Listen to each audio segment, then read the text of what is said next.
My name is Sinead Farrelly. My name is Kaiya McCullough. I'm Mana Shim. I grew up in Hawaii and I started playing soccer when I was 5.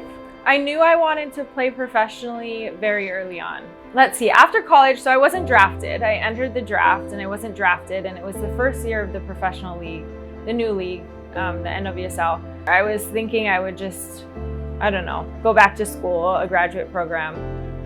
And then Brandy Chastain, actually, she was my assistant coach, and she pulled me aside and was like, you have to go try out for a team. I just looked at the rosters and I looked at the places where the teams were, and I kind of picked out Portland and thought that was a good place to live, and we'll see. So I flew up there, no expectations, and ended up making the team.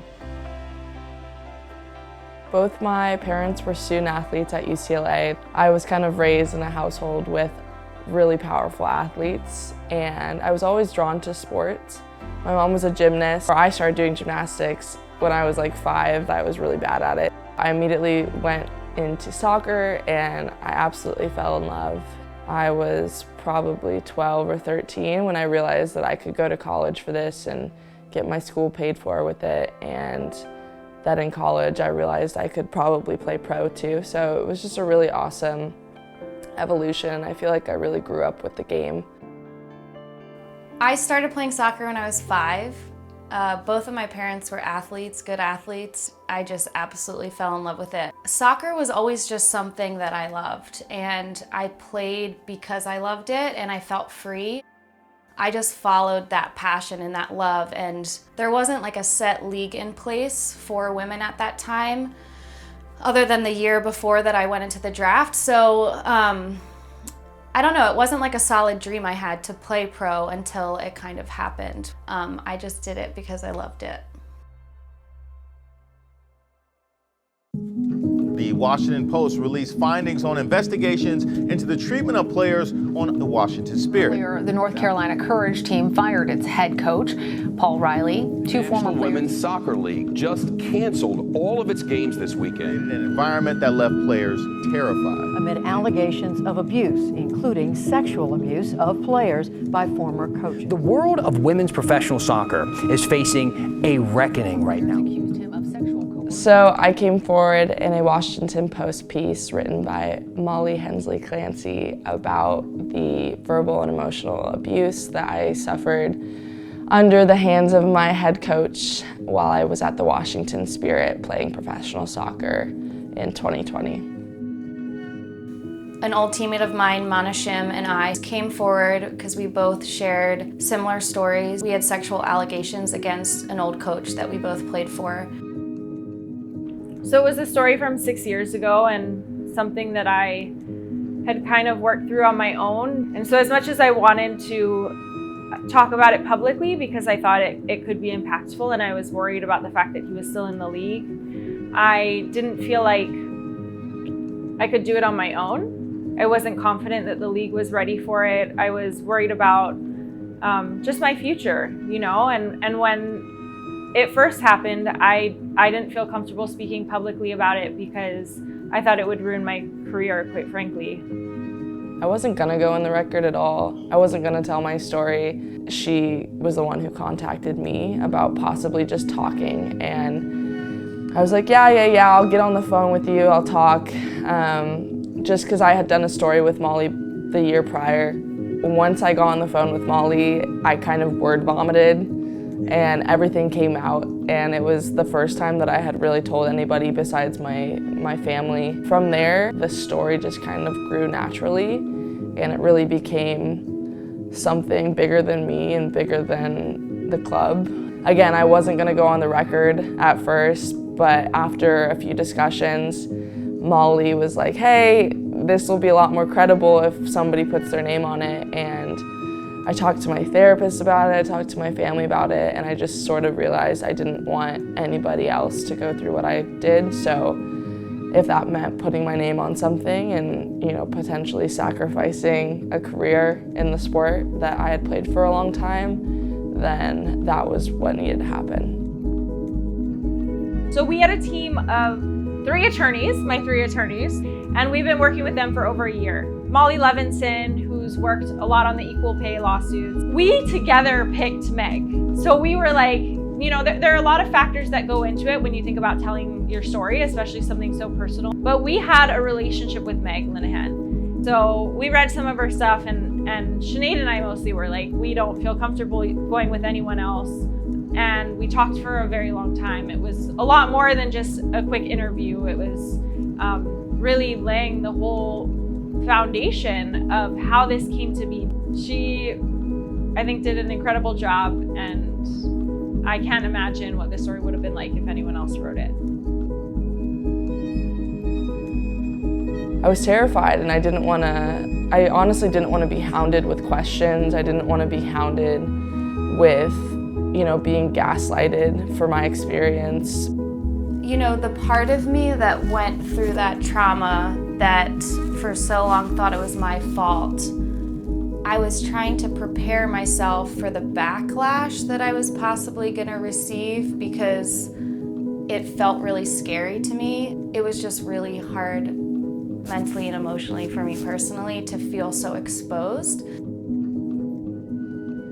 The thought of having to heal through something that traumatic publicly was a really terrifying prospect for me, but again, it kind of was that decision, like, if I don't speak out now, who will? The few hours leading up to when the Athletic article came out, I was terrified. I had no idea what the response would be.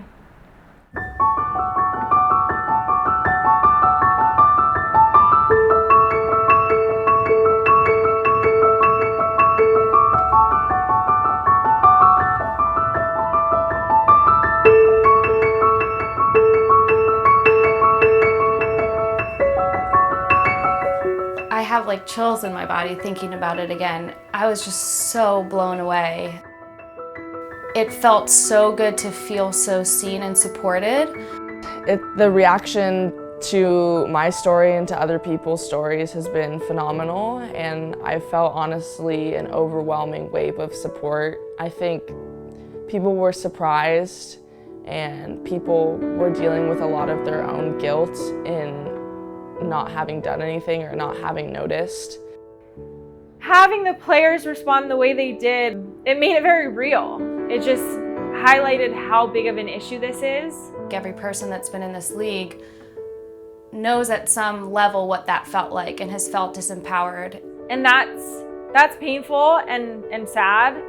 And also, we knew that. So the fact that we're in this reckoning and it's all coming to light, I'm grateful that that's been the response.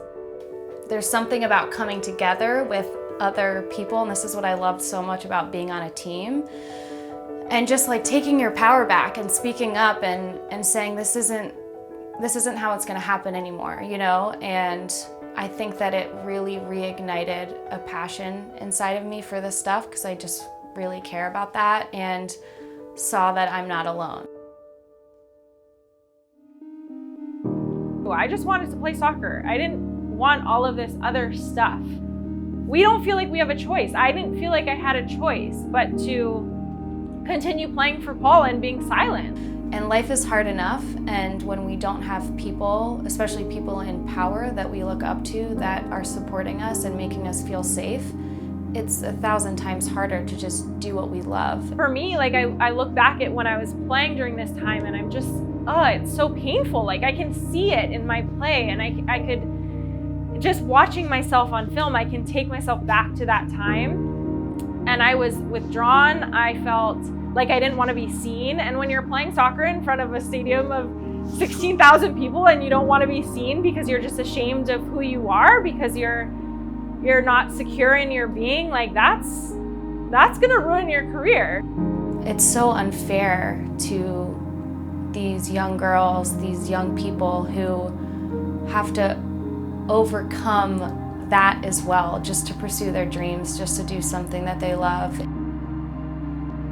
I think it's great that there was some immediate action taken. Do I think that there's way more to be done? Yes. If you're gonna make systemic change, you need to get to the root cause, and basically what was done was kind of ripping off the Band-Aid. I think the more players that speak out is really important, and it's unfortunate that that has to happen, but it's almost like people don't take things as seriously unless there's more people, and I hate that that's the case, but I think the more people that speak out, the more people that feel empowered to speak out and share their story will be really helpful, but there definitely needs to be 100% more accountability for anyone that knew about the abuse and let it continue. When you think of soccer in that way as a reflection of where we are in society, Black voices have always been routinely silenced. In soccer, you see the very same dynamic. I think it's really important to elevate Black voices because often they are, and we are, at the bottom of society and at the bottom of sport. I think making sure that we elevate them will bring everybody else up. When you bring up the bottom of this power structure, everybody else will also rise. And so I think it's important to just continue to elevate voices and make sure that they don't go unheard, and make sure that they are not only uplifted but celebrated.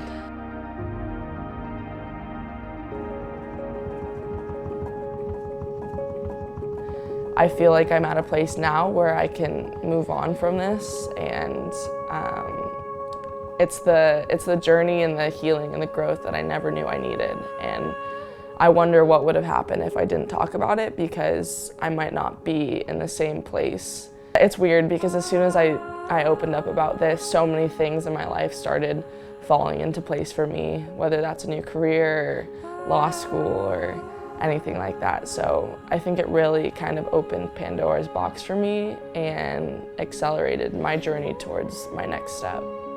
It's poetic. It's really poetic. I couldn't have written a better story if I tried. I'm optimistic. Like, I'm not here like suffering because this came out. There's no part of me that regretted it. In every moment I've been able to see the light.